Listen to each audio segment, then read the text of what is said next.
The camera lights flickered gently as Leonardo DiCaprio adjusted his posture in the chair. It was supposed to be a typical promotional interview, questions about his latest film, a few light-hearted anecdotes. But then, in a quiet moment between takes, he paused, looked off camera, and said something that sent shockwaves through the room. "There were moments," he murmured, almost to himself. "Moments at those parties that still haunt me." The interviewer leaned forward. "What parties?" Leo hesitated. "Diddy's." Before we dive into these bombshell revelations, don't forget to hit that subscribe button for more exclusive celebrity insights and behind-the-scenes Hollywood truths. For decades, Sean Diddy Combs has cultivated a mythos around his parties: decadent, exclusive, untouchable. From his early Bad Boy Records days to modern times, Diddy's gatherings were the epitome of celebrity glamour. Hidden behind velvet ropes in sprawling mansions or secret urban lofts, the guest lists were tighter than Fort Knox, and the rules were simple: no cameras, no press, and no questions. Leonardo DiCaprio, the famously elusive actor who somehow remains both everywhere and nowhere, was often seen entering these events. Rare photos captured him flanked by models or laughing with A-list peers, always just far enough from the lens to maintain his signature air of mystery. To the public, Leo was untouchable, the eco-warrior actor, the eternal bachelor, the Oscar winner. And yet, as he leaned back in that chair during the interview, something shifted. His expression darkened and the playfulness usually dancing behind his eyes vanished. "I was young when I first went," he admitted. "I thought it was just another Hollywood thing. Big music, flashing lights, famous faces, but it wasn't just that." He didn't go into detail.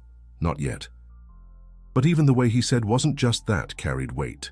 A pause, a warning. As the conversation shifted away and cameras rolled once again, those in the studio exchanged glances. Something had been said, or maybe almost said, that didn't fit the usual PR polish. For a man known for being intensely private, especially about his social life, the mere mention of Diddy's parties felt like the opening of Pandora's box. Why now? Some speculated that recent developments in celebrity circles, quiet investigations, cryptic social media posts from other stars, had prompted Leo to speak. Others wondered if something personal had happened, a trigger from the past finally pushing him to say enough. But one thing was clear: DiCaprio's words weren't empty. There was pain in them, and fear. What had he seen? In Hollywood, stories travel fast, especially when they're whispered. And when someone like Leo, who's kept a vault-tight lid on his private world for decades, breaks his silence, it isn't by accident. It's calculated, controlled. But even with that control, he couldn't hide the tremor in his voice when he added one last thing before the interview ended. "Some things that happened should never have happened, and they'll stay with me forever." The room fell silent. And with those words, Leonardo DiCaprio did more than hint. He opened a door, one that many have been too afraid to even approach. They weren't parties, they were spectacles, realms crafted for the elite, where fantasy blurred into reality and rules dissolved at the door. Diddy's gatherings were legendary not just for the celebrities they attracted, but for the aura they projected. Untouchable, decadent, and cloaked in secrecy. Held in penthouses above the Hollywood Hills or secluded estates guarded like fortresses, these events existed off-grid. Guests received encrypted invitations through private networks. Chauffeured black cars delivered them directly to locations revealed only hours before the party. Cell phones were confiscated at the door. NDAs were standard procedure. Inside, the world was different. "Imagine walking into a dream, or a fever," Leonardo once described in a private conversation later leaked. Gold-lined walls, models lounging on velvet sofas, music that vibrated in your chest. Everything looked perfect on the surface, almost too perfect. Leo didn't arrive there by accident. Early in his career, he was swept up into Hollywood's inner sanctum by fellow A-listers, actors, musicians, moguls. Diddy was a constant figure in those circles, known for his charm, his influence, and his power to make or break reputations. At first, Leo was curious. Everyone wanted to be where the action was, and Diddy's parties weren't just parties, they were business. Deals were made, alliances forged, futures decided over champagne flutes and whispered conversations in dimly lit rooms. But there was another layer, one that wasn't talked about in interviews or red carpets. The deeper into the night it got, Leo recalled, the more things started to shift. Faces changed. People you respected started acting in ways that didn't make sense. It was like everyone was playing a role in some twisted theater. He described opulent back rooms filled with select guests, the real inner circle. These weren't just artists or producers. There were financiers, international figures, politicians. The atmosphere grew heavier in these rooms. The laughter more forced, the glances more calculating. It was in those spaces that Leonardo began to feel unease. There was always a sense that something was just beneath the surface, he said. Like if you stayed too long, you'd see something you couldn't unsee. And he did. One night he walked in on a private gathering within the party. What he saw made him freeze. Details were never revealed, but his description implied power dynamics taken to a disturbing extreme. People being used, some willing, some not. It was the moment things changed. He stopped attending regularly after that, said no to invitations, slowly pulled away from certain friendships. People noticed, but no one asked why, and the pressure to stay silent, immense. Those parties had a gravity to them, he once said. They pulled you in, and if you weren't careful, you didn't come back out the same. Even among other celebrities, discussing what happened inside those events was taboo. Diddy's influence ran deep into record labels, film studios, press outlets. Stories were killed before they were written, reputations threatened into submission. For Leo, walking away meant more than missing a good time. It meant defying a system built on mutual silence, and for years he said nothing. But silence, like pressure, builds, and eventually it has to release. It was a night like many others, or so it seemed. The music thumped through the marble floors of the estate in Bel Air. A-list celebrities danced under cascading lights, models laughed in hidden alcoves, and the scent of jasmine and champagne lingered in the air. Leonardo DiCaprio had come reluctantly, coaxed by a close friend who insisted, "This one's different." He arrived late, hoping to make an appearance and leave early. But as the hours stretched past midnight, something compelled him to stay. A feeling, a tension in the air he couldn't quite place. That's when it happened. He wandered through a hallway searching for a quiet spot, away from the crowd. A thick velvet curtain blocked a side passage he hadn't noticed before. Beyond it, silence. He pulled it aside. The room he entered was nothing like the chaos outside. It was dimly lit, with a single chandelier casting ghostly shadows on the walls. Seated on designer couches were people Leo knew, actors, producers, even a political figure. But the scene wasn't casual. In the center of the room, something was happening. A young man, barely of age, stood visibly distressed. Around him, laughter. Coercion masked as play, power masked as amusement. Leo froze. For a moment, no one noticed him. He saw phones in the hands of the wrong people, a bottle passed aggressively, hands that lingered too long. It took everything in him to step back and disappear into the hallway. His heart pounded. His mouth was dry. What had he just witnessed? Later, someone approached him quietly. "So you didn't see anything," the person said. It wasn't a threat, it was a rule, a reminder. In this world, silence was currency.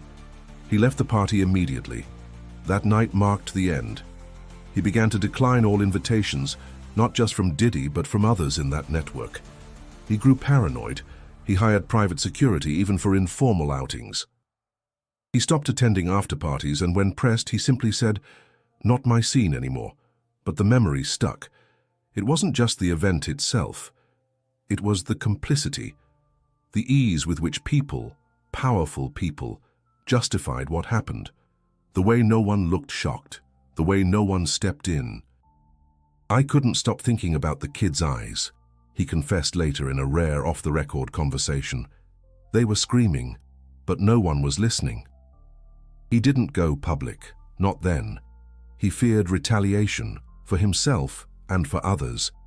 He feared disbelief. After all, who would question the kingmakers of Hollywood? But the incident changed him. He became more selective with projects. He turned down films tied to certain producers. His team filtered events aggressively. The tabloids called it Leo's withdrawal phase. They speculated it was age or a shift in lifestyle.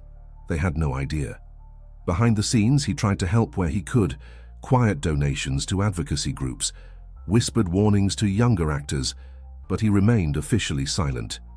Until now. Something had changed in Leo. Perhaps it was time. Perhaps it was watching others finally begin to speak out. Or maybe the memory of that night, the eyes of that young man, had haunted him long enough. Whatever it was, the silence was cracking. And with it, the walls that had protected the secrets of those parties for so long began to tremble. The world didn't expect it. In a sit-down interview for a climate documentary, Leonardo DiCaprio shifted the conversation. The host asked a routine question about celebrity culture and private life, but Leo paused. Then, without prompt, he said, "There's something I've never spoken about publicly. It's been on my mind for years." He leaned forward, his voice calm but unwavering. "I've seen things in Hollywood. Not just rumors and real things. And for a long time I stayed silent because I didn't think it would make a difference. But silence is a choice, and I'm done choosing it." Though he never said Diddy's name, the message was unmistakable. He spoke in veiled but powerful language, the abuse of power at exclusive events, how some people in the industry use fear and influence to erase boundaries, how bystanders are made complicit through passivity. He detailed moments, not with specifics but with emotion, of young people being taken advantage of behaviors normalized because of who was involved. The interview aired uncut. The internet exploded. Clips circulated across social media in seconds. Fans were shocked. Celebrities went quiet. Journalists scrambled to cross-reference known parties, timelines, and Leo's connections. Some praised him. Others called it vague, not enough. But most agreed he had cracked the dam. Soon others started speaking. An actress, anonymous, posted that Leo's words gave her courage. Their former model messaged a reporter privately. Whispers turned into emails, screenshots, testimonials. Within days, a pattern emerged. Many of the events described, the methods, the guests, the settings, mirrored what insiders had said for years, but never dared to document. Hollywood began to fracture. Statements from publicists rolled out, thin denials, preemptive clarifications. Diddy's team released a generic response. Sean Combs has always conducted himself with the highest respect for others and categorically denies any wrongdoing. But the pressure didn't subside. People wanted more. They demanded names, details, confirmation, but Leo stood firm. "I didn't speak to accuse," he told a follow-up interviewer. "I spoke to break a code of silence that's protected too many for too long. This isn't about one person. It's about a culture." He faced backlash. Some accused him of hypocrisy, of waiting too long. Others hinted at career consequences. Still, he didn't back down. "He knew exactly what he was doing," one former co-star said privately. "He's not a man who speaks without calculation." He knew this would change everything, and it did. Studios began re-evaluating partnerships. Investigative journalists reopened files once buried. Legal teams began preparing. But for Leo, the hardest part wasn't public reaction. It was what came privately: calls, messages. Some supportive, others threatening. People reminding him of the old rules, of favors traded, secrets kept. He didn't flinch, because Leo wasn't just speaking for himself anymore. He knew others were watching. Young actors trying to navigate the same world he once did, people still trapped in silence, and for the first time in years, he felt free. "I don't care if it costs me roles," he said. "I've had a great career. But if I walk away from it all and this helps even one person speak out, then it was worth it." Hollywood was listening, and for the first time it had no choice but to respond. The ripple effect was undeniable. After Leonardo DiCaprio's confession aired, the entertainment industry entered a moment of reckoning. Former insiders, assistants, stylists, and lesser-known actors started coming forward, some anonymously, others publicly. Their stories didn't always name names, but they shared one common thread. They confirmed a culture of silence, manipulation, and complicity that had existed for decades. Investigative journalists began connecting dots. Lawsuits that had been quietly dismissed resurfaced. Independent media outlets published timelines aligning events with what Leo alluded to.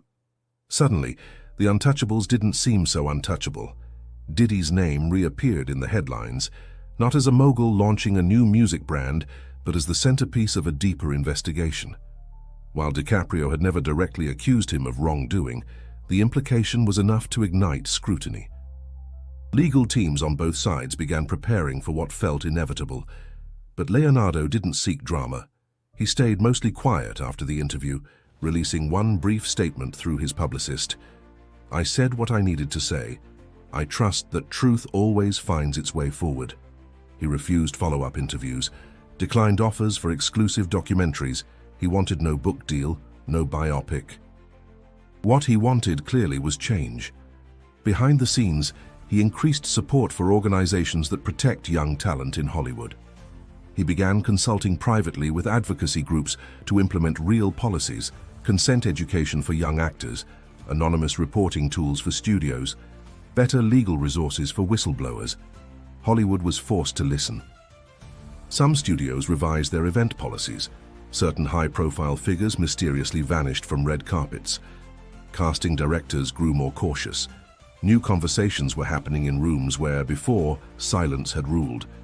But for Leo, the most meaningful change was personal. Friends say he's lighter now, more open, more focused. He continues his environmental work, but now with a fiercer edge, speaking not just about saving the planet, but about saving people from systems that devour them. He's become something of a symbol, one activist said, not of perfection, but of evolution. Of someone powerful enough to hide forever but brave enough not to. Still, the cost was real. A few old friends distanced themselves. A major film deal quietly collapsed. Tabloids published hit pieces, poorly sourced rumors from unnamed insiders, but Leo didn't respond, because the truth doesn't need a PR team. In the final scene of a private documentary shot for archival purposes, DiCaprio walks alone along a Malibu beach. The sun sets behind him. He stops, picks up a shell, and looks out at the horizon. Voiceover. "For years I told myself it wasn't my place, that if I spoke, nothing would change, but I was wrong. Speaking up is never about guaranteeing a result. It's about deciding what kind of person you want to be when the world's watching. Or even when it's not." He drops the shell, walks on.